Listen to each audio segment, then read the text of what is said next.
Langley, Virginia, 1953. A man signs his name at the bottom of a memo.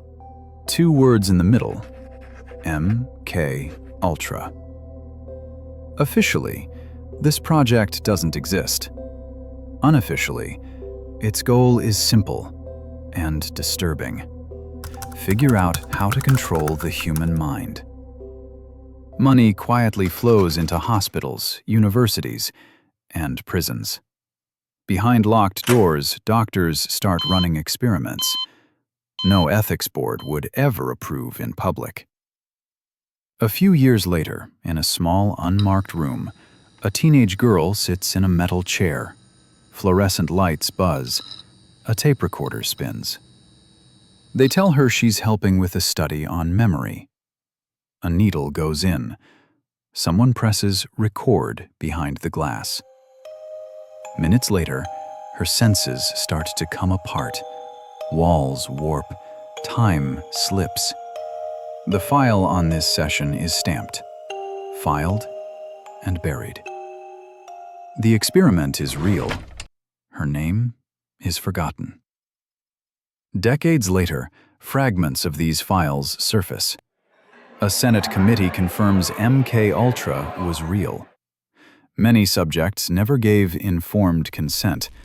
Most of the documents were deliberately destroyed. Decades after that, 2 brothers sit down to write a TV show.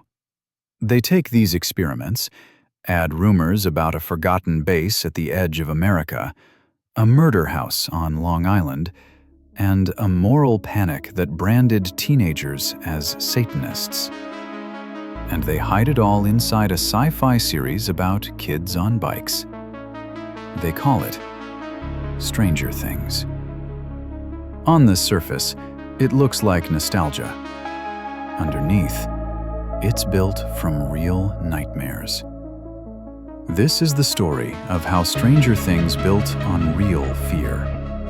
Mind control experiments, conspiracies, hauntings, and witch hunts, and why so much of it feels uncomfortably real. Stranger Things has a clean, simple origin story. 2 film-obsessed brothers grow up on Stephen King and Spielberg. They pitch a show that mixes 1980s suburbia with monsters and government labs. Netflix says yes. In interviews, the influences sound safe and familiar.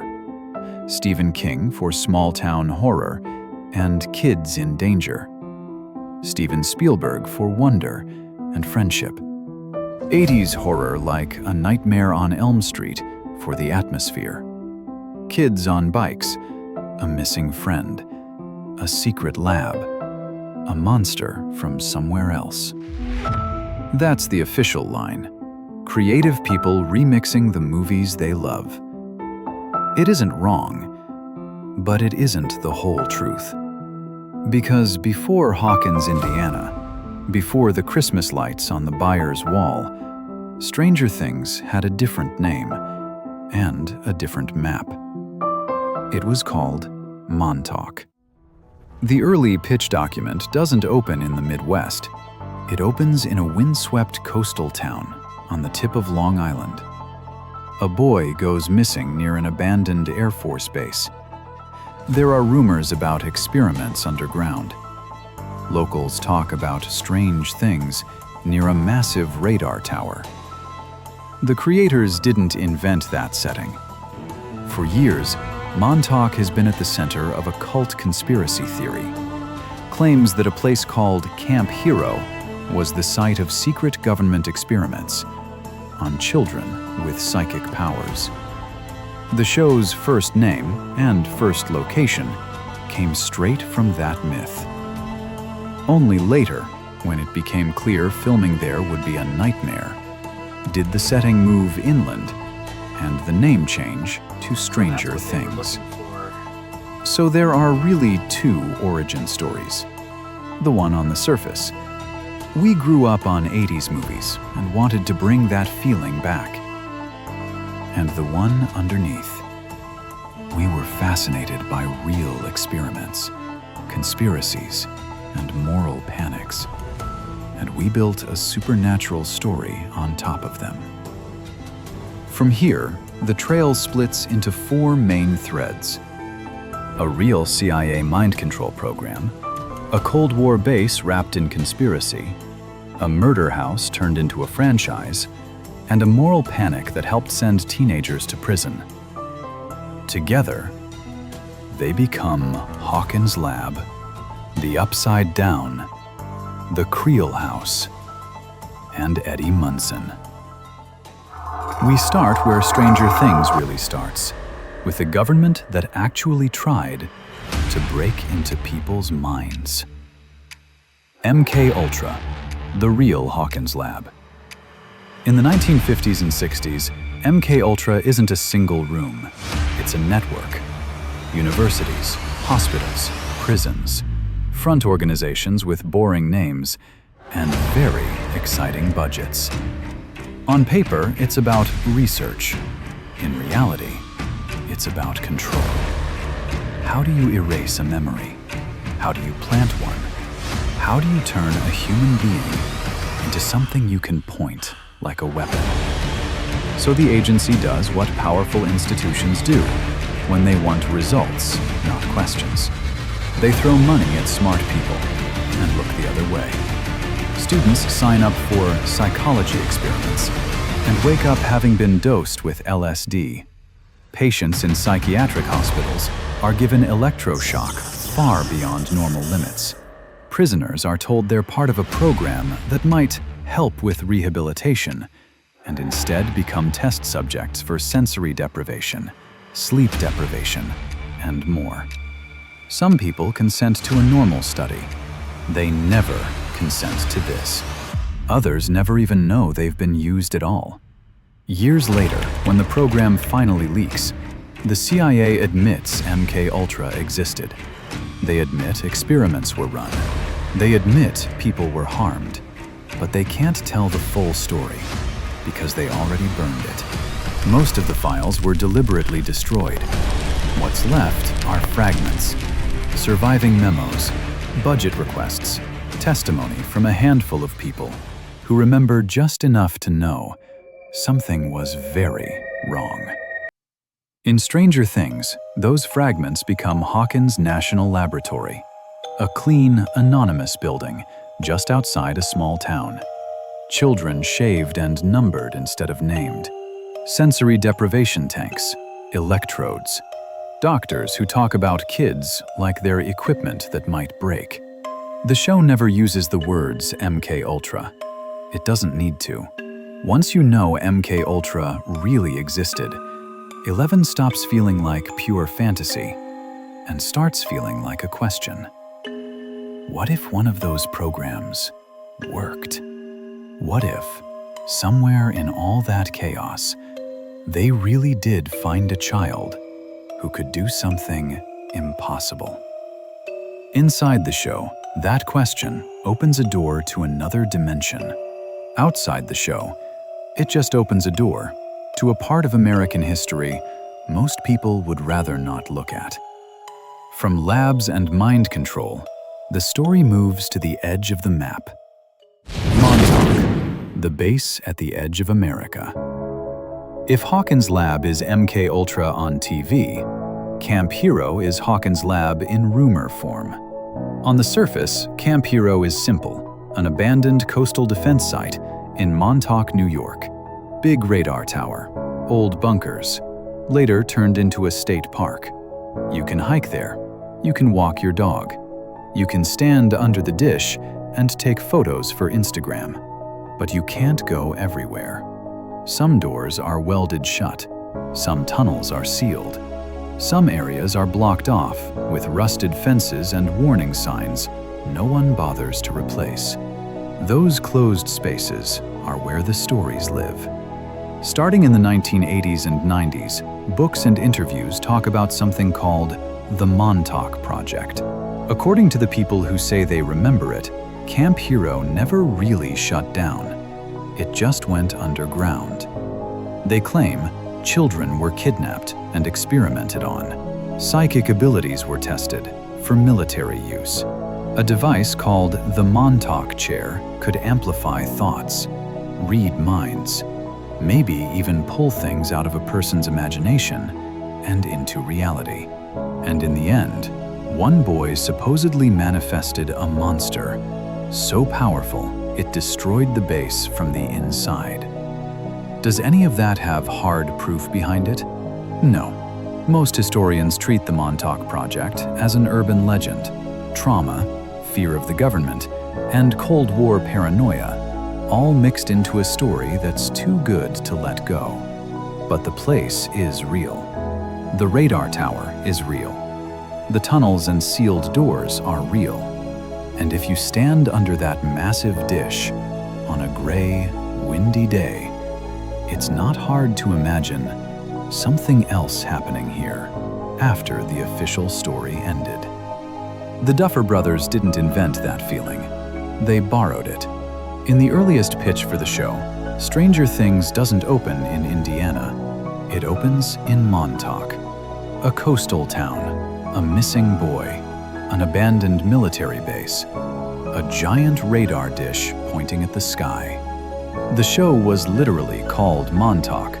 Only later, when they realized filming there would be a logistical nightmare, did the setting move inland, and the name changed to Stranger Things.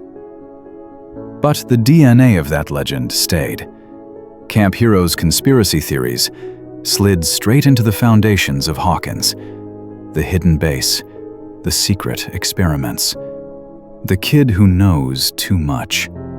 From government labs and coastal bases, the story moves somewhere more intimate.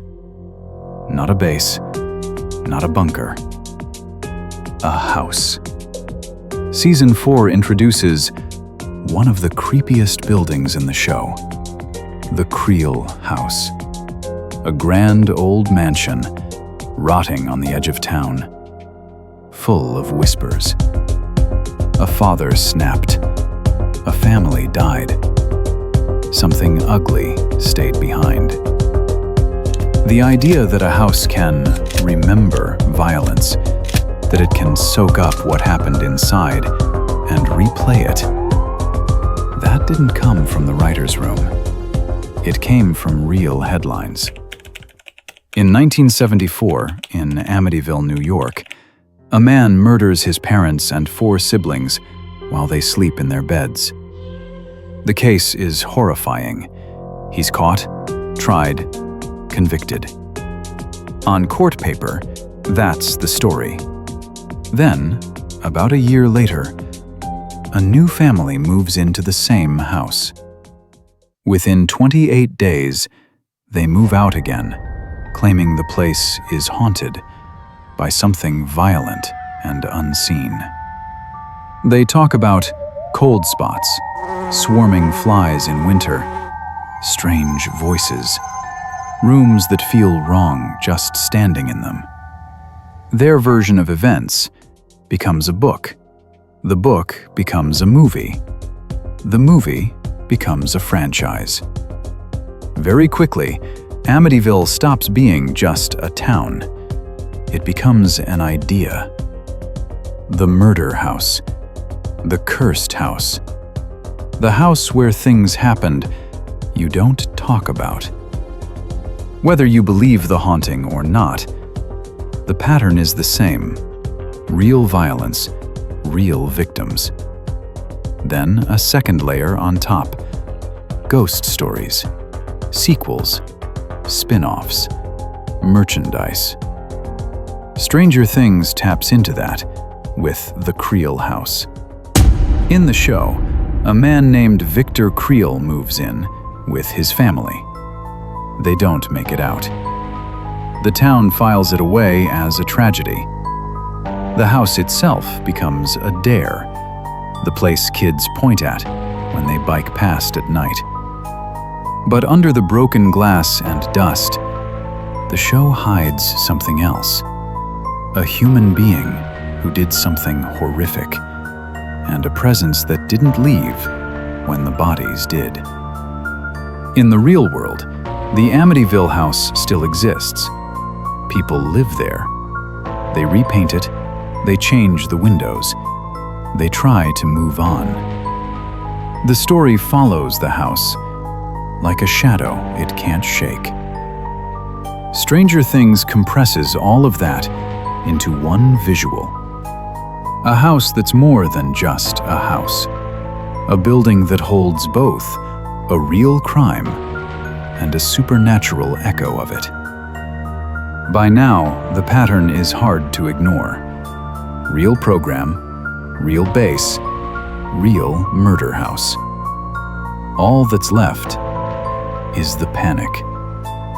In the 1980s, America becomes obsessed with an invisible enemy.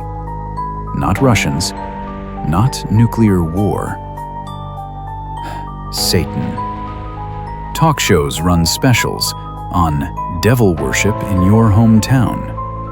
Self-proclaimed experts tour churches and community centers, explaining how toys, cartoons, and album covers are secretly recruiting kids into cults. Daycare centers are accused of running elaborate ritual abuse rings with no physical evidence. Rock bands and metal records are blamed for everything, from suicide to murder. And a tabletop game, Dungeons and Dragons, is accused of being a gateway to actual occult practice. Most of it doesn't hold up. Court cases fall apart. Many accusations turn out to be false. But in the moment, the fear is real. And it lands on the same people. Fear always lands on outsiders. One of the clearest examples is the case of the West Memphis Three. West Memphis, Arkansas. 3 8-year-old boys are found murdered in a drainage ditch in the woods. The town is shattered. Police are under intense pressure to solve it. They focus on 3 teenagers, Damian Eccles, Jason Baldwin, Jesse Miskelly Jr. They're poor. They wear black. They like heavy metal. Damian is interested in the occult, reads unusual books, writes in journals. In a different climate, they'd just be weird kids. In the middle of satanic panic, they look like villains. The prosecution leans into that image. This isn't just murder, they suggest. It's ritual. It's satanic. Physical evidence is thin. Alternative suspects get ignored. There are serious problems with the investigation. But in 1994, all 3 are convicted. 2 get life. Damian gets death row. Years pass. Documentaries, reporters, and independent investigators pull the case apart. New forensic work fails to link them to the crime. Doubts grow louder.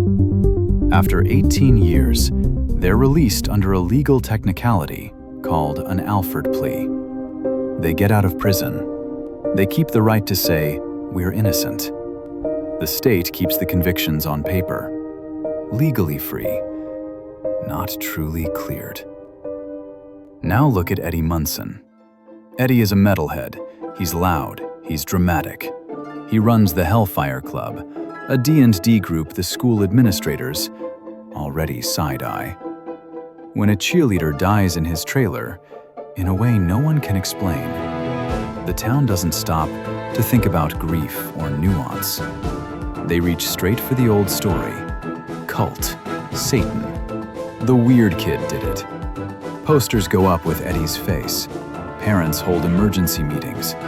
Authorities talk about devil worship, like it's a reasonable explanation. In the real world, Damian, Jason, and Jesse never got the chance to stand on top of a trailer and rewrite their own story. They got nearly 2 decades in cages. In Stranger Things, Eddie gets something they didn't, a moment of choice. He could keep running he could hide.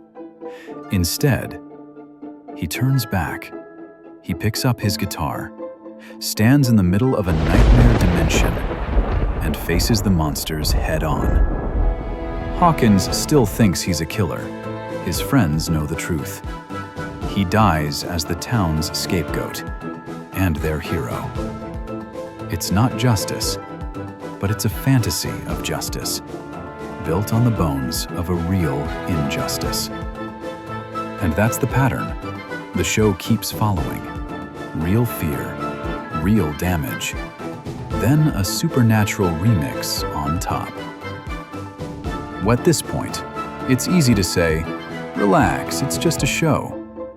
There is no upside down, no demogorgon, no actual girl named 11, bleeding from her nose as she rips open reality.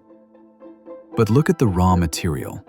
A documented CIA program that drugged and shocked people in the name of control. A real abandoned base on Long Island, with sealed tunnels and a giant radar dish, wrapped in decades of conspiracy. A real house where a family was murdered, turned into a haunted franchise that refuses to die. A real moral panic that helped put 3 teenagers in prison, mostly because they looked like the sort of people a scared town wanted to blame. Stranger Things takes those fears and stories and does 2 things at once. It blows them up into monsters, superpowers, and other dimensions. And at the same time, it gives you something reality almost never offers. A chance to fight back. A chance to win.